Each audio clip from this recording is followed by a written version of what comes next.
Salut les gars, j'espère que vous vous portez bien. Alors aujourd'hui on fait cette vidéo encore une fois pour notre club préféré, pour Manchester United, dans le compte de la première journée de la première ligue. Et le moins que l'on puisse dire les gars, c'est que Manchester United a plus ou moins raté son entame de la saison. Alors donc pourquoi est-ce que je me dis qu'ils ont raté cette entame? Parce que on a pu remarquer dans cette équipe emmenée encore une fois par Erik ten Hag, où on a très vite vu les recrues s'installer dans le 11 titulaire de cette équipe de Manchester United, en faisant commencer Mason Mount, mais aussi et surtout André Onana, qui d'ailleurs nous a vraiment sauvés. Car oui, Manchester United doit vraiment remercier sa défense, parce que l'animation offensive de cette équipe-là a été vraiment pathétique. Donc les gars, United est venu avec son équipe type, on va dire quasiment, le 4-2-3-1, où Mount était aligné avec Casemiro. Casemiro qui a vraiment souffert dans cette rencontre contre Wolverhampton. Et n'oubliez pas qu'à chaque fois qu'on joue contre Wolverhampton, que ce soit chez eux ou que ce soit à Old Trafford, Manchester United a toujours du mal à venir à bout de cette équipe. Rappelons-le que la saison dernière, Arsenal avait frappé cette équipe de 6 ou bien 5 buts à 0. Et nous, United, on a du mal, on peine vraiment avec cette équipe. Depuis maintenant 2 ou 3 ans, Wolverhampton devient, on va dire, pas bête noire, mais devient une équipe difficile à battre pour Manchester United.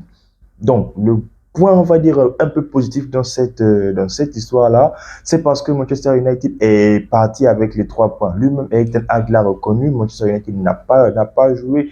Manchester United a été, on va dire, très faible physiquement, parce que oui, les joueurs de Wolverhampton, à commencer par Matheus Cunha et Lemina, Mario Lemina, ils ont vraiment fait du sale à Manchester United. J'étais même voilà sidéré que mais attends, est-ce que ces joueurs-là ils sont voilà, ils font leur performance là avec leur équipe nationale, ou bien est-ce que ils sont vraiment importants avec leurs équipes? Et force est de constater qu'avec Manchester United, à chaque fois que nous jouons contre une petite équipe, on a toujours un joueur voilà, qui est peut-être lambda.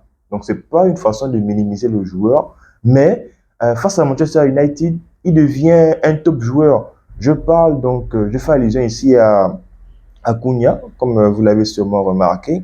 Je fais aussi allusion à l'époque avec Yohan Cabaye lorsqu'il était encore à Newcastle. Je fais allusion à Adama Traoré lorsque lui aussi il était à Everton. Même avec Saint-Maximin, lui aussi il donnait du fil à retordre. Il y en a plein d'autres joueurs comme ça là que Manchester United leur laisse complètement le ballon, et après ils font de Old Trafford ce qu'ils veulent. Donc, très franchement, les gars, c'était une performance vraiment pitoyable de la part de Manchester United. Les joueurs, que ce soit donc le 11 titulaire ou même voilà, ceux-là qui sont dans leur tête déjà assurés de jouer titulaire, aux yeux du Erik ten Hag, c'est vraiment catastrophique, parce qu'on a pu voir Bruno Fernandes qui se marchait dessus encore une fois avec Mason Mount, qui Mason Mount commence de plus en plus à avoir des nombreux de détracteurs, parce que oui, on le sait, Mason Mount et Bruno Fernandes ont quasiment le même poste et font quasiment les mêmes appels. Si bien que lors d'un placement donc, offensif, ce serait vraiment très difficile de Mason Mount ou Bruno Fernandes de trouver une brèche et nourrir leurs attaquants. Alejandro Garnacho, le pauvre, il a été titulaire lors de cette première journée.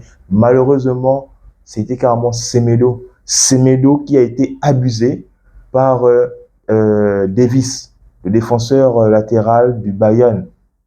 Et avec Manchester United, il vient se jouer les stars. Toute l'équipe de Wolverhampton a été vraiment impériale. Sincèrement, je suis en train de me rendre compte qu'à chaque fois que je tourne une vidéo de Manchester United, j'ai l'impression que je répète les mêmes choses, parce que ce sont les mêmes choses que nous voyons à chaque rencontre de Manchester United.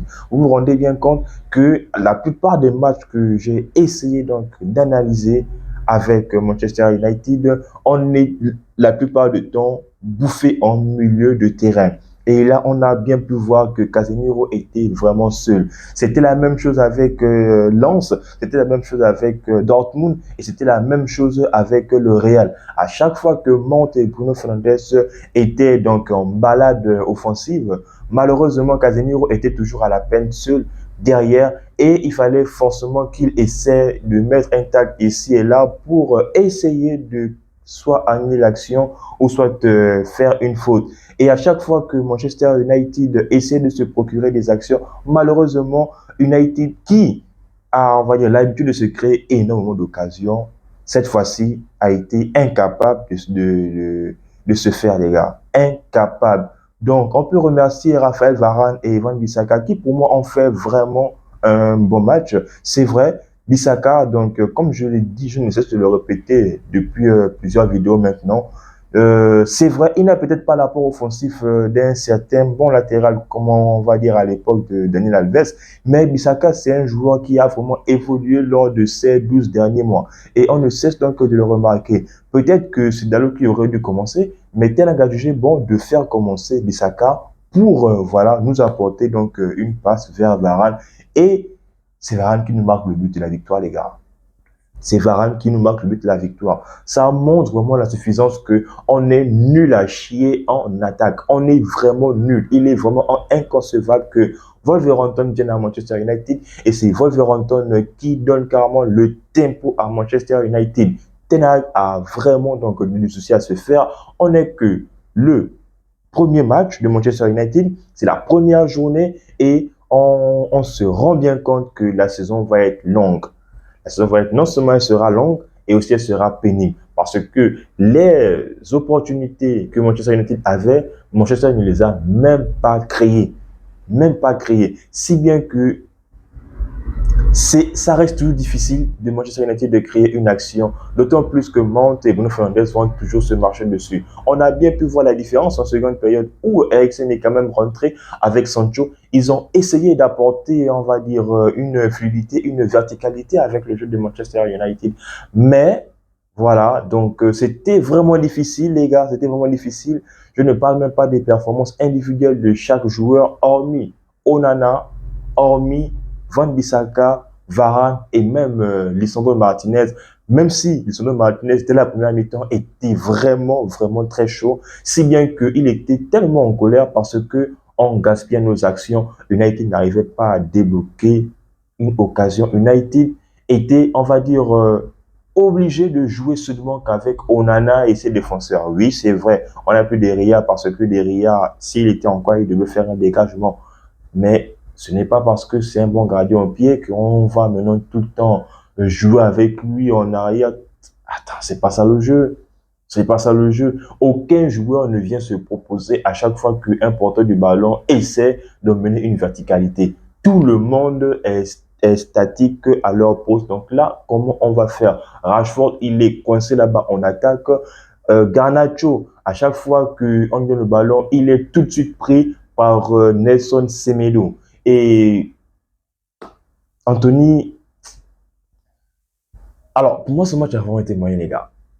Anthony, pour moi, je reste sur ma faim concernant ce joueur-là. Pour moi, Anthony, il a essayé de faire il a essayé de faire ce qu'il a pu faire de mieux. Il a fait un centre avec du pied droit. Il a débordé quand même. Au moins là, il n'a pas essayé de faire sa topie et puis rester sur lui-même. Là, au moins, il a débordé et il a fait un centre du pied droit. Mais bon, on sait tous que son pied droit, il est tellement estropié que la même force qu'il a sur son pied gauche, donc 90% de puissance sur son pied gauche et de précision et 10% à peine sur son pied droit. Donc, c'était malheureusement voilà, une action très vite annulée par la défense du Wolverhampton. Et les gars, donc, lorsque Eriksen et Sancho sont rentrés, comme je l'ai dit, il y avait quand même une petite verticalité. Il y avait quand même des occasions qui commençaient à se créer au fur et à mesure que le match terminait.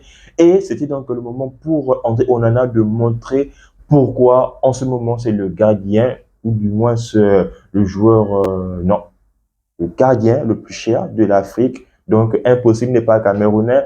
Dans les 7 dernières minutes de temps additionnel, les gars, j'ai cru que Manchester United devait céder aux assauts répétitifs du Wolverhampton parce qu'il y a au moins 2 ou 3 actions que Onana a fait sur sa ligne qui, pour moi, peut-être que si Derrière était encore là, devait encaisser au moins, je dis bien au moins un but, voire même Manchester United aurait pu perdre cette rencontre. Mais on a très bien vu que sur sa ligne, il est impérial. Sur la frappe du premier poteau, où on a très bien vu comment il a bien fermé son angle. Donc, sur les sorties aériennes, Onana s'est montré conquérant, Onana s'est montré rassurant envers sa défense et il nous a fait un bien fou. Alors, certains diront peut-être que sur la sortie de Nana, il y a penalty, mais les règles sont strictes, les gars, et très simples. Donc, je disais d'abord qu'il y avait penalty lorsque on voit l'action à vitesse réelle, mais lorsqu'on voit le ralenti, donc le joueur adverse n'a même pas encore pris le ballon ou bien a déjà fini le TT. Du coup, Onana vient donc après. Donc, ce qui veut dire qu'il est encore en plein dans les airs et Onana aussi, il est dans les airs pour venir intercepter le ballon. Les deux, malheureusement, n'ont plus le ballon. Donc, c'est ce qui fait en sorte que la règle veut que le gardien ne commette pas une faute envers le joueur adverse. Donc, il n'y a pas de penalty ou même ceux qui voulaient, voilà, que Onana prenne un carton rouge. Celui-ci ne l'a pas pris parce que les règles sont les règles, donc les règles sont faites pour être respectées. Donc, victoire de Manchester United, 1-0 dès lors de sa première journée, mais il reste encore beaucoup à faire. Il y a encore beaucoup de choses que Manchester United devrait mettre en lumière. Peut-être, je me dis peut-être que c'est parce que lors de la seconde journée, Manchester United affrontera carrément Tottenham au comment ça s'appelle encore leur stade? Bref, United jouera à l'extérieur. Et on sait qu'à l'extérieur, Manchester United, c'est un peu compliqué si on en suit nos stats de la saison dernière. Et j'espère vraiment que cette équipe qui a débuté là, Erik ten Hag, commence à faire jouer les joueurs méritants. Je ne vois pas pourquoi Rashford, je ne vois pas pourquoi Anthony, je ne vois pas pourquoi même Garnacho, qui ont tous été nuls, ou même encore Mount pour sa première a été nul, devront tous commencer le match lors de la rencontre avec Tottenham. Bref, je ne suis pas Erik ten Hag. Ce qui c'est qu'il aura du pain sur la planche. J'ai fait une vidéo sur sur les alternatives qu'il peut avoir sur les différents postes, mais cela va être vraiment compliqué. C'est lui le manager. Ce qui est sûr, c'est qu'il doit faire jouer les méritants à tous les postes. Donc les gars, c'était mon analyse. Si vous avez aimé la vidéo, n'hésitez surtout pas de liker, de lâcher un méga pouce bleu et de me donner en commentaire votre appréciation. En attendant les gars, on s'abonne. On est en santé les gars, tous mon client, même si ça va être très difficile toute la saison.